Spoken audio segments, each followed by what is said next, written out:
talk. So I'll hand over to you, James. Thank you. Thank you so much. I'm just going to start sharing my screen. Yes, a very self-explanatory title. So I'm going to start. So, yes, wonderful. So thank you so much for having me along today. It's a real pleasure to be able to come and speak and share some of this trial data with you. I'm James. I'm an obstetrics and gynecology registrar. I'm currently working at St Thomas's Hospital in South London, and I recently completed a fellowship at the Fetal Medicine Foundation with Professor Nicolaides. And whilst I was there, we performed a randomized controlled trial looking at the prediction and prevention of term preeclampsia. So I prepared just a few slides to share with you today to talk a bit about the trial background, to discuss the methodology and protocol, and to share some results. This is unpublished data, which will be coming out in a journal very, very soon. So great pleasure to be able to do that. Thank you again for having me along. So before we get further into the trial and look at the kind of nuts and bolts of it, I think it's good to take a step back and ask ourselves the most appropriate question, which is preterm preeclampsia? Is term preeclampsia important? Is it a useful thing to look at? Is it important to us as healthcare professionals? Is it important to patients? Is it worth putting the work into a randomized controlled trial for? And you could look at the graphic in the bottom right there, and you could have a look at the incidence of adverse outcomes comparing preterm preeclampsia in blue and term preeclampsia in red. And you could see that the blue bars are much higher than the red bars. You could see that this is particularly the case with regards to perinatal and neonatal mortality.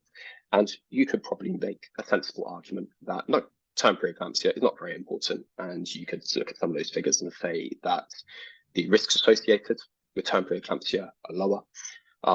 You could say, probably correctly, that it's a less severe form of the disease compared to preterm preeclampsia, and that therefore it's not something that we should be, spending a lot of time on. It's probably reflects the attitude that we've had in research recently, and it probably misses one really important point, and that is that term preeclampsia is much more common than preterm preeclampsia. Of all women who develop preeclampsia, about 3/4 of them will develop term. It's much more numerous disease. It affects far more women. And even though the risk individually are much lower, it contributes a really significant burden of disease in terms of the adverse outcomes experienced by a patient population. It contributes a significant amount of maternal morbidity, severe hypertension, other composite measures, and still a very significant portion of the perinatal mortality and morbidity associated with preeclampsia. So given the severe burden of disease that it does contribute and the amount of women it affects, we thought that it's something that merits closer examination and thinking about how we can develop some strategies to prevent this disease. So at the Fetal Medicine Foundation, when women come along for their first trimester nuchal scan, we invite them to partake in screening for their risk of preeclampsia. And we looked at this data to see whether this could help us find women who are at risk of term preeclampsia, the data from collected at 12 weeks. And the way that we calculate the risk of preeclampsia at 12 weeks is we take the maternal history, we measure the blood pressure, we look at the uterine artery pulsatility index, and we look at the serum PLGF. And what you can see from the left is that we know that this gives us extremely good detection for women who will go on to develop preeclampsia early, before 32 weeks, still very good detection for women who will develop preeclampsia by term, so by 37 weeks, and poor detection at 12 weeks for women who will go on to develop term preeclampsia. And for those women who are high risk at the first trimester, based on the work of the Asprey trial, we prescribe them aspirin 150 milligrams a day between 12 and 36 weeks. And you can see that this has a really excellent effect in reducing the incidence of preterm preeclampsia before 32 and before 37 weeks, and almost no effect at reducing the incidence of preeclampsia after 37 weeks. So with screening at 12 weeks, we both cannot identify these women, and even if we could, we do not have a pharmacological intervention which will go on to reduce their risk. So we then thought about how we could develop our screening strategies and make them more effective, and one thing we can do is we can change the gestation at which we screen. So you can change your gestation of screening to 20 weeks and you can have a very modest increase in your detection rate. You can then go to 32 weeks and you're starting to do quite well. You can detect 65% of women who will go on to develop term preeclampsia. And what we see is that the closer that you move your screening towards 37 weeks, the more sensitive the result is, the more accurate your screening is. And once we go to 36-week screening, and if we then combine the maternal history with a measurement of the mean arterial blood pressure, with a measurement of the PLGF, with measurement of S-split, then for a 10% false positive rate, you can achieve a detection rate of term preeclampsia of nearly 80%. So this was the strategy that then went on to be employed when considering further research into term preeclampsia.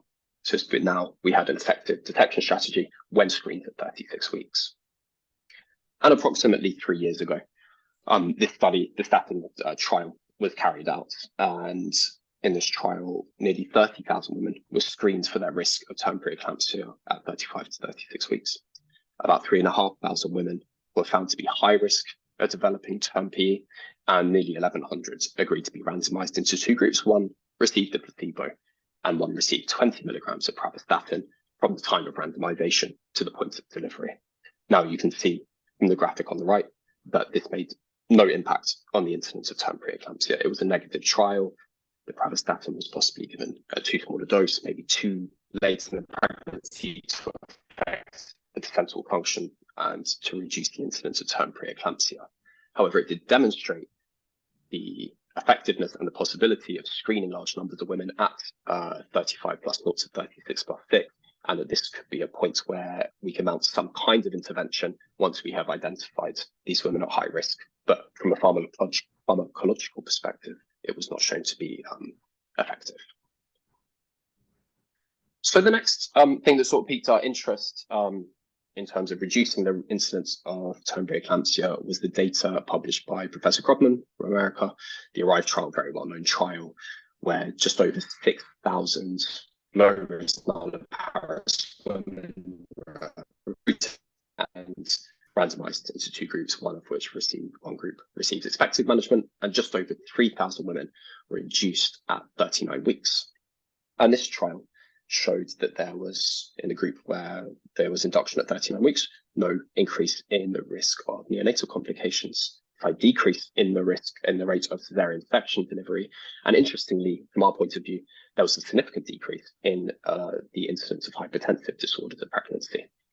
And this finding fits with the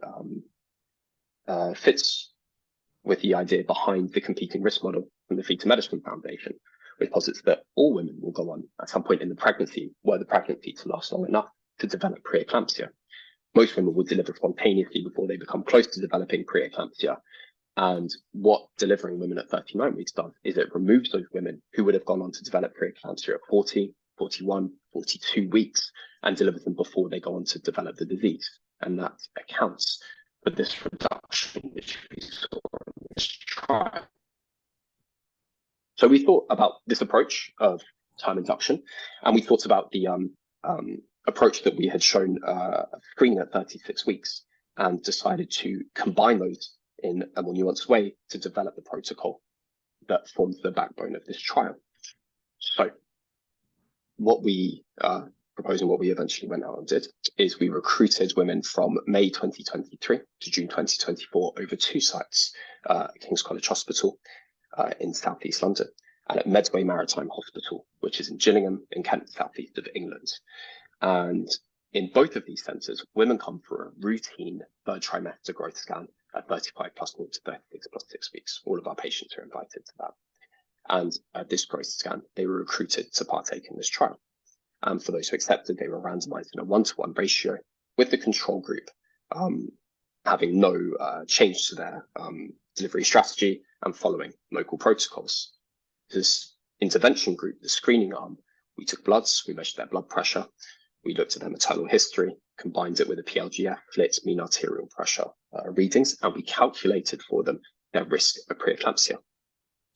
Now, once we calculated their risk, we then used this protocol to find a for those women who were deemed very low risk, so risk of less than 1 in 50, They were managed by routine local protocols, which for us is to offer an induction of labour to offer delivery at 41 plus 0 to 41 plus 2 for post-its.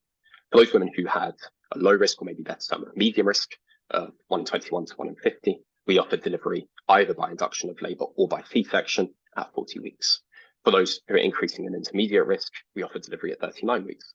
And for a very small segment of our population with the highest risk, we offered delivery at 38. And then for the very, very highest risk women, we offered delivery at 37 weeks. These two sections of the population were kept small, intentionally small, in order to reduce risk associated with early term delivery, but to acknowledge that these women are very high risk for developing pre-eclampsia and placental dysfunction. Therefore, they need to be offered an appropriate management strategy. Power calculations suggested that to detect in decrease in the incidence of pre-eclampsia by 50%, we would need to randomize 8,000 women, and between May 2023 and June 2024, that's what we did. So we are going to share some of the results with you today.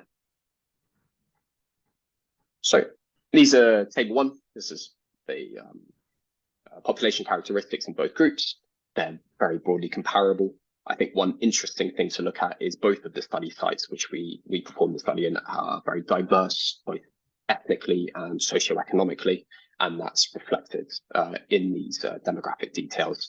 Particularly, we used the index of multiple deprivation to see that women from all socioeconomic backgrounds were represented in the trial, and we had a significant portion of global majority participants which were recruited from both sites. So I think that's a real strength of the data here.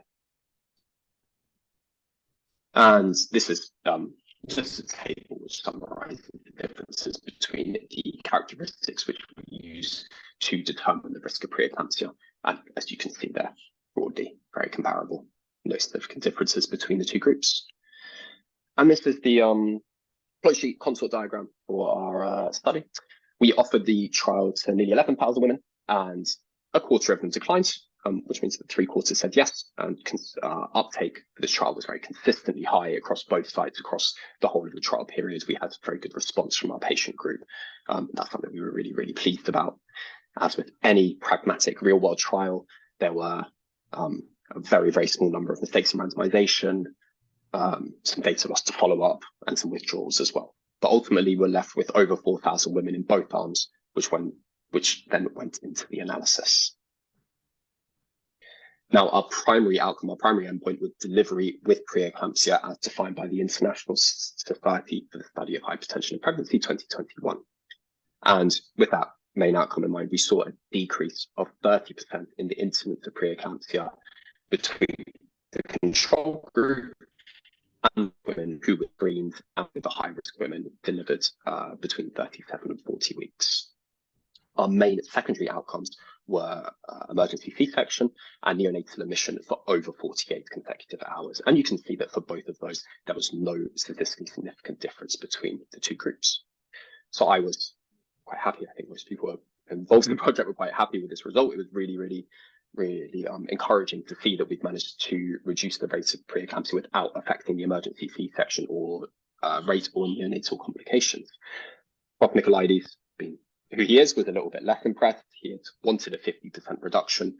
But when we kind of went back and considered the data and really reflected on what we discussed on the first slide, preeclampsia is far more common than preterm preeclampsia. It's far more numerous. These affects far more women. So we were, in the end, happy, and think it needs to be seen in that context, that it's a 30% reduction of a far more common disease compared to, say, the results of the Asprey trial, where we saw a 60% reduction, but in something that affects far less patients. So that's kind of the context in which we've seen these results, and we'll be interpreting them when we come to publish. A quick look in the last couple of slides on our secondary outcomes. Should say that these do not reach statistical significance, but they're still interesting to have a look at. You can see that in the screening group, numerically, the markers for severe preeclampsia were lower. And I think something which is really interesting to look at is if you look about 2/3 of the way down the page, although we did induce slightly more women, we did not decrease the rate of vaginal delivery, and we did not increase the rate of cesarean section. That cesarean section is a composite both of emergency and elective cesarean section. So this shows us that although we did do slightly more inductions, we did them on the right women who required the intervention, and didn't overall affect our rates of complication associated with induction or affect the rates of vaginal delivery. And we will have a last look. Again, did not reach statistical significance when looking at the neonatal secondary outcomes, but numerically you can see that the numbers of small babies and the numbers of neonatal complications were lower in the screening group than in the group which were in the control. So the positive overall.